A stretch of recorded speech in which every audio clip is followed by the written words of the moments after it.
Les enfants chassés. Conte polonais. Un vieux tzigane avait perdu sa femme. Il vivait avec ses 2 enfants, une fille et un garçon. Ils habitaient dans une épaisse forêt. Du matin au soir, il travaillait comme flotteur pour gagner son pain. Il laissait ses petits de longues journées dans une tente vide.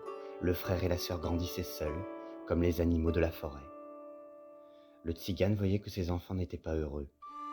Un jour, il a construit une petite chaumière et a eu une idée. Je vais me remarier. Avec une femme dans cette maison, cela ira mieux pour nous. Sitôt dit, sitôt fait. Dès cet instant, dans la chaumière, c'était comme si le diable en personne était entré.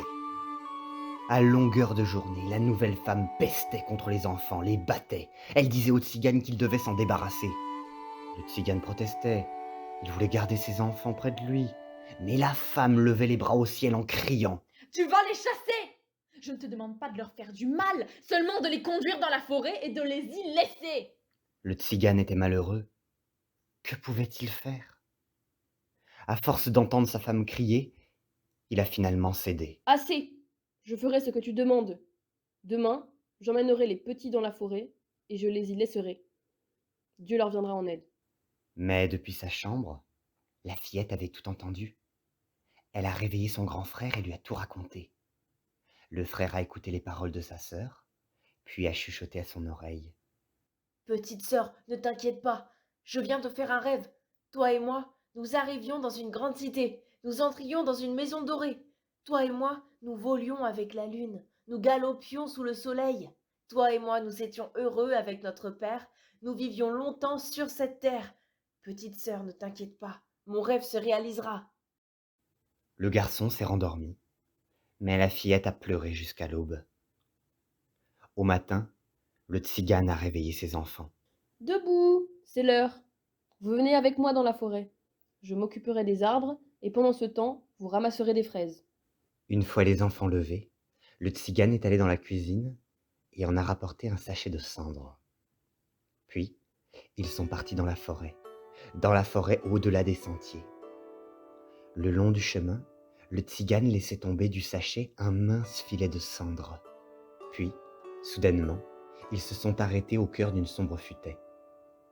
Le tzigane a caressé les cheveux de ses enfants et a dit « Mes petits, vous avez ici de belles fraises. Ramassez-les. Moi, je vous laisse, car j'ai un arbre à couper. » Il a embrassé ses enfants et il a disparu dans les fourrés. La fillette avait remarqué les larmes dans les yeux de son père lorsqu'il les avait embrassés. Elle s'est alors tournée vers son grand frère. « Notre père doit nous aimer, car il pleurait quand il nous a dit adieu. Il ne nous quittera pas. Entends-tu le bruit de sa hache qui frappe contre un arbre ? »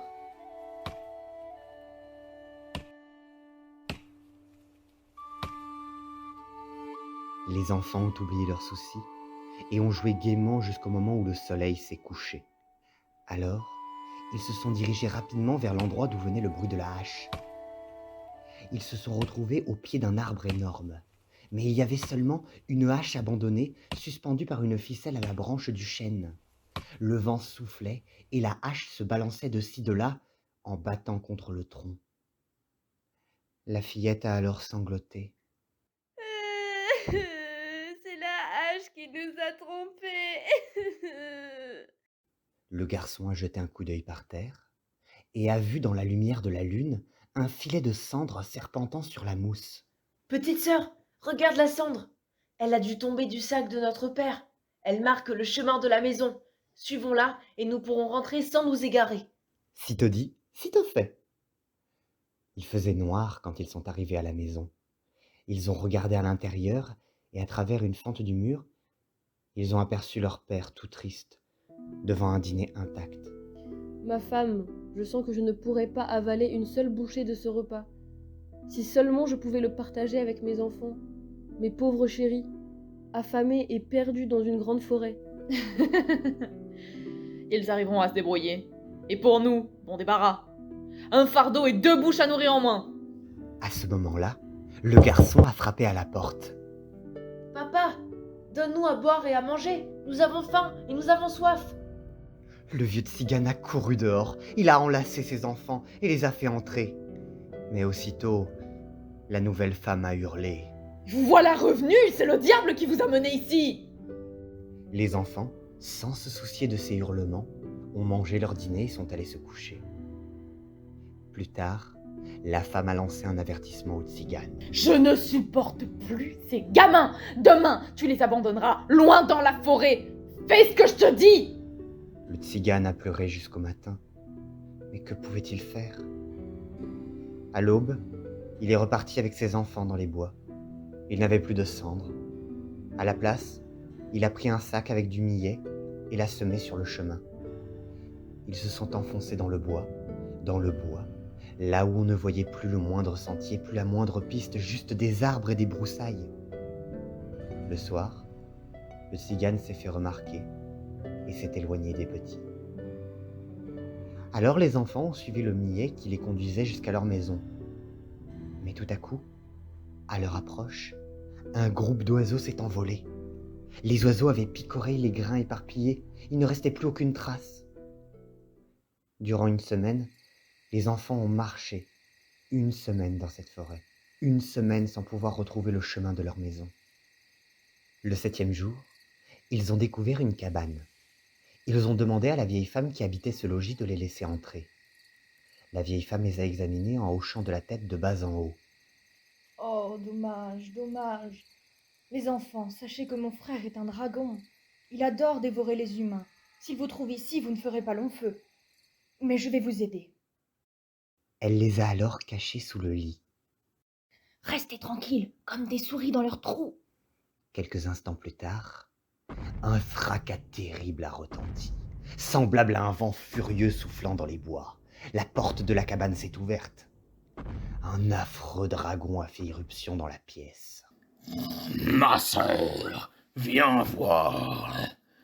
J'ai vaincu un puissant magicien de l'autre côté des montagnes. Regarde, j'apporte des trésors magiques. Voici un miroir. Dans ce miroir, chacun peut voir précisément ce qu'il désire regarder. Voici un châle. Une fois qu'on est assis dessus, ce châle s'élève dans l'air et nous emmène où on souhaite. Voici de l'eau dans une bouteille bleue. Cette eau protège de la mort. Grâce à ces 3 objets, je deviendrai le dragon le plus puissant du monde. Hélas, je dois encore attendre 7 ans. C'est le temps qu'il faut pour que ces trophées accordent leur magie à leur nouveau propriétaire. Ensuite, le dragon a fait claquer sa queue et toute la cabane a tremblé. Il s'est allongé sur le sol et s'est endormi. La vieille femme, elle, ronflait également derrière un poêle. Depuis leur cachette, les enfants voyaient la table où le dragon avait posé le miroir, le chalet, la bouteille. Silencieusement, ils sont sortis de dessous le lit et doucement, ils se sont approchés de la table. Ils ont pris les objets du dragon et se sont glissés dehors. Pendant quelques jours, ils ont marché et sont arrivés au bord d'un grand lac. Ma sœur, nous vivrons ici pendant 7 années. Ainsi, les 3 objets nous accorderont leur pouvoir magique. Nous bâtirons une maisonnette. Je pêcherai du poisson et tu feras les repas.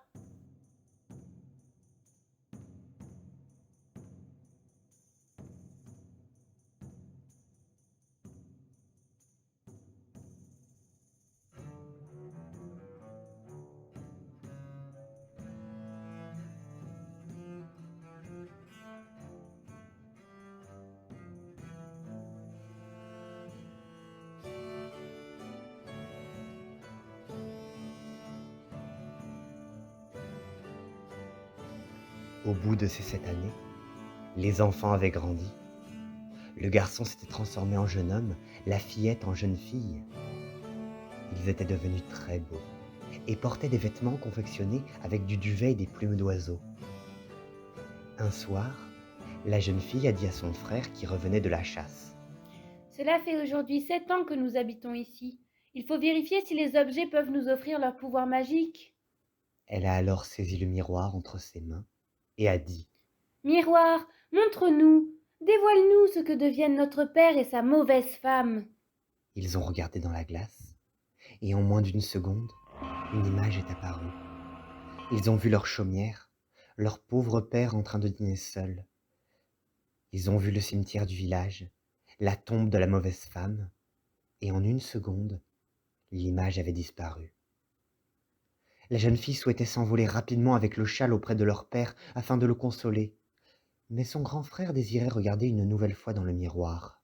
Miroir, montre-nous, dévoile-nous la cité, cette cité que j'ai aperçue il y a longtemps dans mon rêve.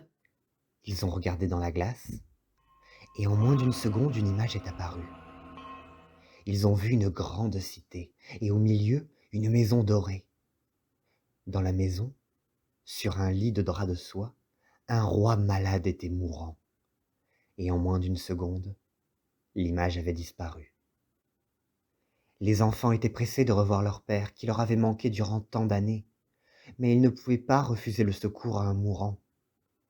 Les deux jeunes gens se sont alors assis sur le châle, et le grand frère a dit « Châle, transporte-nous à travers le ciel, plane jusqu'à la cité, file jusqu'à la maison dorée. »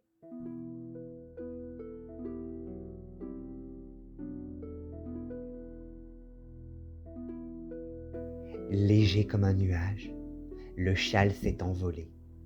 Ils ont volé pendant la nuit, volé sous les étoiles, volé vers le vieux roi malade. À l'aube, léger comme un nuage, le châle avait rejoint la grande cité et la maison dorée. La jeune fille restait dehors pour garder le châle magique. Quant au jeune homme, il a pris la bouteille bleue dans sa poche et a couru chez le roi malade. C'était comme dans ce miroir, les draps de soie avec le roi couché sur son lit en train de mourir. Le jeune homme s'est alors prosterné devant le souverain. Ô roi malade, tu ne me connais pas, mais je t'en prie, fais-moi confiance. Bois une gorgée de cette bouteille et tu guériras. Le roi regardait attentivement le jeune homme, et sans hésitation il a pris la bouteille, l'a portée à sa bouche, et en a bu une gorgée. Aussitôt, frais et dispos, il a bondi hors de son lit. Aussitôt, il a dansé et chanté sa joie. Il a serré le jeune homme contre sa poitrine, l'a embrassé. Jeune étranger, tu seras désormais mon fils. Je te donne la moitié de mon royaume et tout ce que ton cœur désire. Ô roi bien portant, j'ai mon propre père qui me manque beaucoup. Je ne peux donc pas devenir ton fils. Quant à la moitié de ton royaume, elle ne me servirait pas à grand-chose. Ce que mon cœur désire, c'est une paire de chevaux. Ils tireront la roulotte que je vais m'acheter. En échange, je te laisse un châle qui t'emmènera partout où tu voudras. Le roi a reçu le châle et a offert 2 chevaux, plus une bourse d'argent pour que son bienfaiteur puisse acheter une roulotte. Le jeune homme a alors enfourché un cheval, sa sœur a sauté sur l'autre, et ils ont crié d'une seule voix. Allons-y, galopons jusqu'à la chaumière, galopons jusqu'à chez notre père. Sitôt dit, sitôt fait. Ils sont arrivés chez leur père, et tous les 3 ont vécu heureux. L'été, dans leur roulotte, ils parcourent les sentiers. L'hiver, ils reviennent dans leur chaumière. Ils se portent à merveille, et la vieillesse n'est pas près de gêner nos héros, car dans la bouteille bleue, il reste encore beaucoup d'eau.